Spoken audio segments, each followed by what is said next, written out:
এই মুহূর্তে 15 জন ছাত্র হাসপাতালে আছে, 3 জন মৃত্যুর প্রহর গুনছে। কেন? বুলডোজার ঝড় টাইপের যে ঝড়টা উঠছিল, লোকালি যারা বৈষম্য বিরোধী, তারপর কথিত জনতা আছেন, সবাই জনতা না, এখানে পলিটিক্যালি মুভমেন্টটাই বেশি। তো তারা মিলা গতকালকে রাতে গাজীপুরে মহা শ্রীরামধর যে এলাকায় সাবেক মুক্তিযোদ্ধা মন্ত্রী আকম মোজাম্মেল হকের বাড়ি আছে, সেইখানে তারা ভাঙচুর করতে গেছে একটা গ্রুপ, যে আমাদের এলাকায় একটা মুক্তিযোদ্ধা মন্ত্রীর বাড়ি আছে, এটা ভাঙবো না, এটা কি কোনো কথা? তো বিক্ষুব্ধ ছাত্র জনতা বাড়ি ভাঙতে গেছে। লোকাল পিপলের মধ্যে একজন করছে কি, রাত 9টার দিকে মাইকিং করে দিছে মসজিদে যে মোজাম্মেল হকের বাড়িতে ডাকাত পড়ছে। স্বাভাবিক, এলাকার মানুষ হই হই রই রই করে আসছে। তার উপরে গাজীপুর কিন্তু আওয়ামী লীগের একটা শক্ত ঘাঁটিও। সাবেক মেয়র জাহাঙ্গীরের একটা কল রেকর্ড গতকালকে ফাঁস হয়েছে, এটা আপনারা দেখছেন। একটা প্রস্তুতি হয়তোবা ছিল যে এখানে ভাঙচুর হবে, হইলে কিভাবে মোকাবেলা করবে আওয়ামী লীগ। তো খুবই কৌশলটা খাটাইছে কি, মসজিদে মাইকিং করছে যে এলাকাতে ডাকাত পড়ছে, সাথে সাথে পুরা গ্রামবাসী। তো গ্রামবাসীর মধ্যে কারা? 100% এখানে আওয়ামী লীগের সমর্থকরা ছিল, লোকাল পিপলও ছিল। এই বাড়ির গেট বন্ধ করে বৈষম্য বিরোধী ছাত্র আন্দোলনের বেশ কিছু ছাত্র এবং সেই জনতা এদেরকে এখানে গণধোলাই দিছে।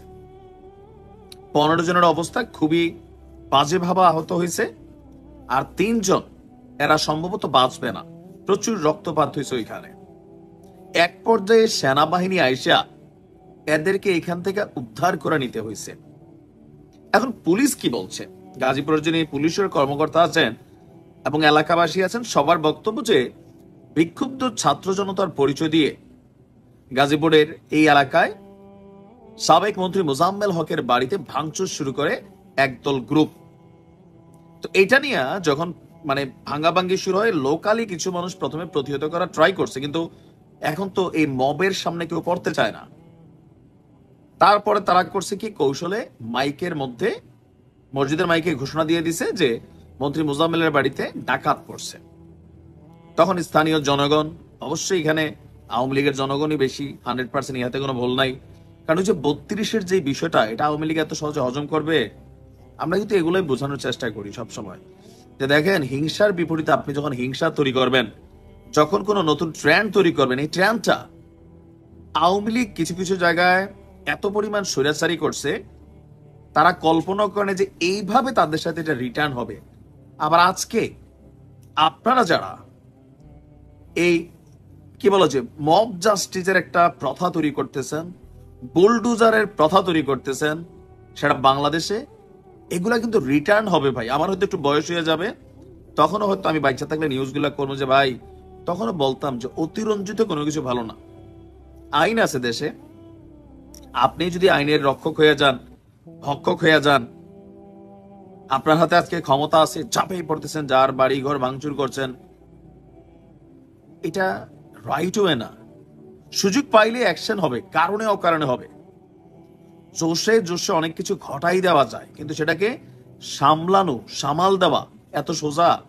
আওয়ামী লীগ জোশে জোশে ঘটাইছে না সেটা দেশে, এখন পরিস্থিতি দেখতেছে না, দেখতেছে। এখন এইটা নিয়ে গাজীপুরের যারা বৈষম্য বিরোধী কমিটির নেতারা আছেন, কি মার্চ টু জাস্টিস গাজীপুর, তারা একটা কর্মসূচি আজকে রাখছেন, যেখানে পরিকল্পিতভাবে তাদের নেতাকর্মীদের বা তাদের লোকদেরকে ডাকাত বইলা এখানে মারা হয়েছে। কয়েকজনের অবস্থা আশঙ্কাজনক, হিউজ রক্তপাত হয়েছে এখানে। আওয়ামী লীগ প্রতিশোধ নিবে। আওয়ামী লীগের জায়গায় আজকে আপনারা প্রতিশোধ নিচ্ছেন আওয়ামী লীগের গত 16 বছরের হিসাব নিকাশ। আবার এই হিসাব নিকাশ এখন যা হচ্ছে, জমা হচ্ছে ভবিষ্যতের জন্য। কারণ আমরা কি পরিবর্তিত মেন্টালিটিতে আসি? নাই।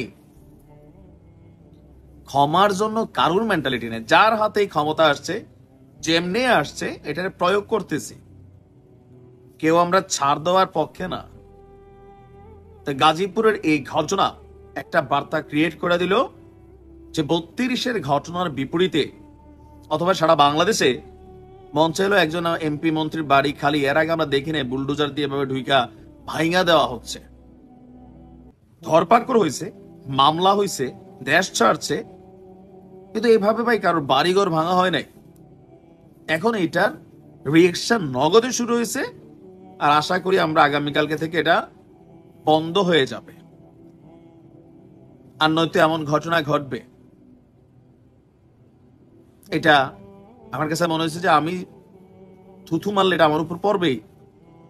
তুমি অধম তাই বলিয়া কি আমি উত্তম হইব না? না, তো আমি যদি অধম হই আমার সাথে তাই ঘটবে যেটা আমি ঘটাইছি।